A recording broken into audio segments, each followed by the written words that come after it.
All right, so let's go on to the team that has changed the most and has made the most interesting changes in the 2020 offseason. And probably the primary reason we did this division second is the Tampa Bay Buccaneers. They finished 7-9, third place in the NFC South, but of course, adding Brady, adding Gronk, and many other pieces as well. What is a reasonable expectation for the Buccaneers in 2020?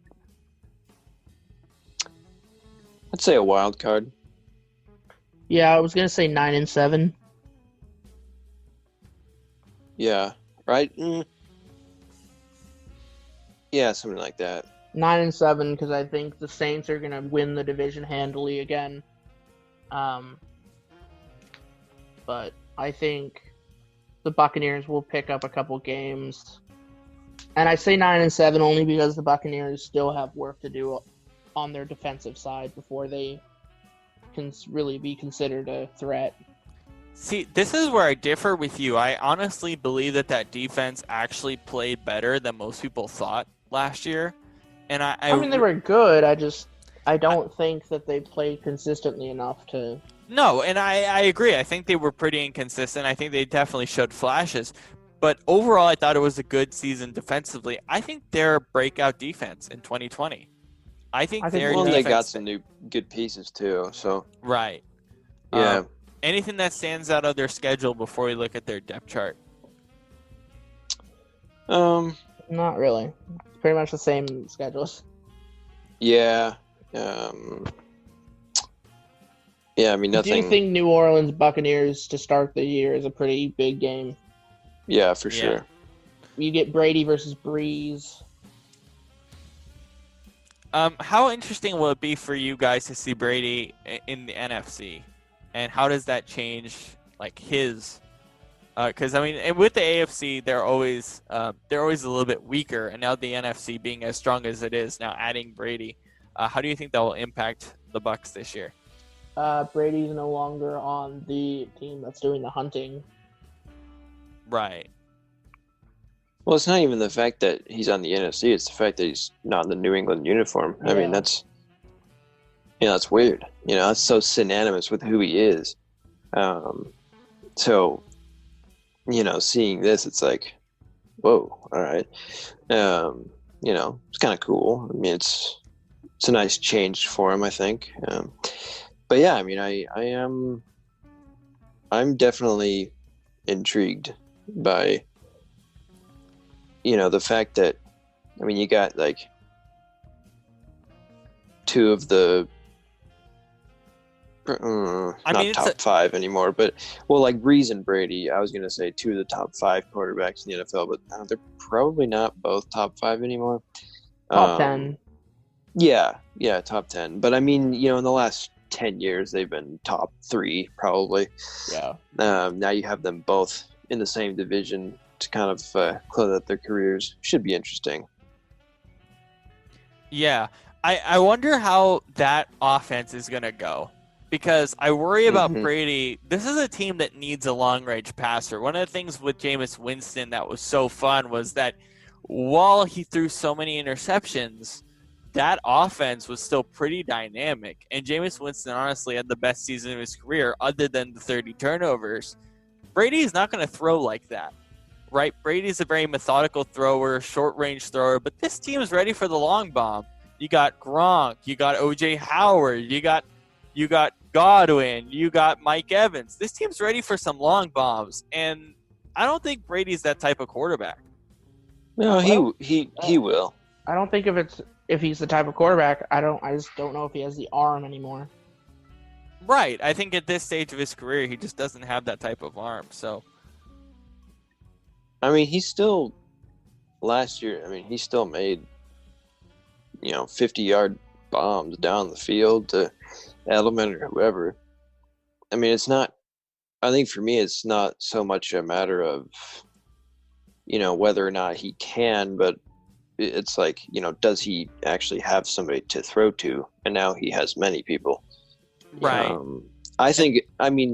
No, he's not going to throw it as deep. He's not going to throw it deep as often as Jameis. That's just, that's a given. But I don't think that it's just going to become like a a rare occurrence. You know what I mean? I mean, we'll see though. I mean, I could be wrong. Happened before, So, we'll see. Is this the first year without Brady in a Sunday night football game? No Sunday night football games for I Brady don't this year. think so. I think there might be one or two there. If not, they're definitely going to flex them in. They have 2 Monday night football games. Yeah, there's one, Las Vegas. Yeah, Vegas. And New Orleans. Oh, that's yeah, New Orleans. That's 2. Okay, so who are your guys' X Factor players for this Bucs team in 2020?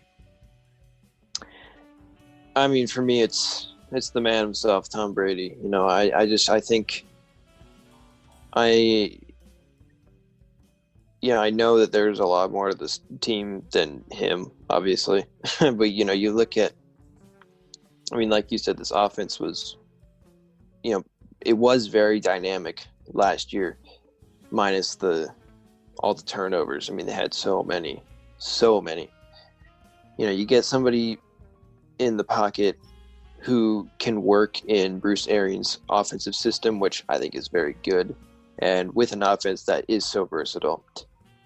And, you get a guy in there who, like Brady, is, like you said, methodical and much smarter with the football and isn't going to turn it over nearly as much. I'm really curious as to what kind of impact it'll have on the team. I think it'll be one that is quite favorable. I see them improving quite a bit. Now he's not. I mean, he's obviously out of his prime. He has been for a couple of years now. But that doesn't mean he still can't. Make the good plays when he needs to. And I definitely think that he can still rise to the occasion. Otherwise, he wouldn't be playing.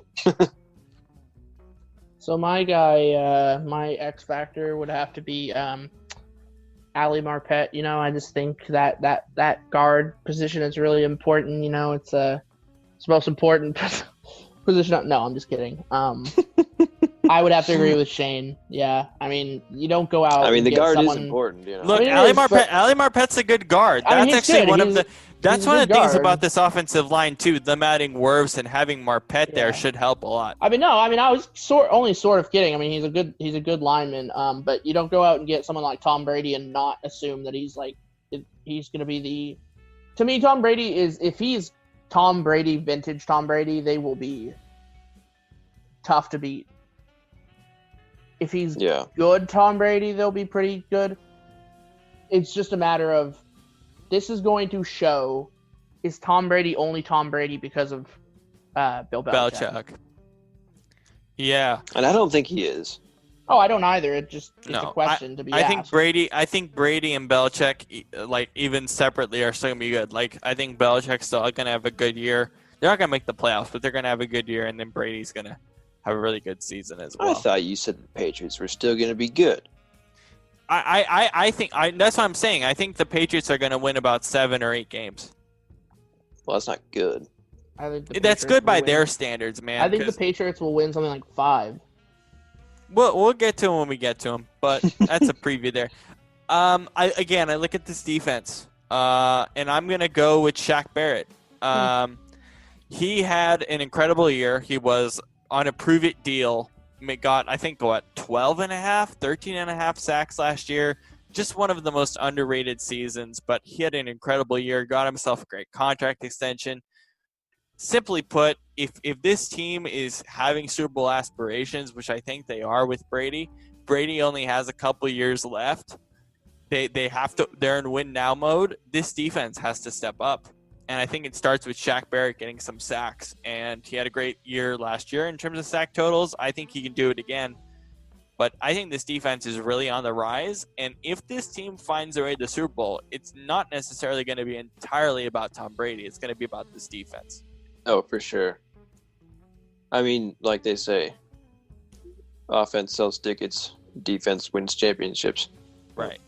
Or right. Something like that. 100%. But anyways. 100%. Yeah. What a profit, Shane. Thank you. I've been working on that.